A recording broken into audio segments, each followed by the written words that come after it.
Machiegni paw tuke jong'wech mawuok Uganda Louis Chepsaita kod Samuel Chiboley oyang kaka jaloch e piem mag Chepsaita Cross Country manotimore kawuono e kaunti ma Uasin Gishu. Koka joma mine madongo Chepsaita noringo kuom dakika 34 kod seconds 32 kanoloyo nya Ethiopia Mola Mekides kod Celestine Biwot mar Kenya. Manotieke thuolo mar 2 gi mar 3 kaluore kamano. Tuke gono yuore kod patron mare Faruk Kibet, jatend migawo matuke Kipchumba Murkomen, jalup President kata jalup jatend piny Kithure Kindiki e kind mamoko.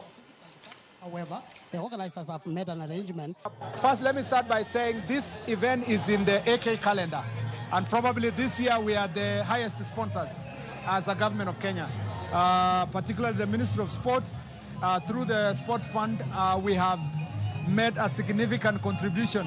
Possibly, if you see in the sponsorship table, we are on the top.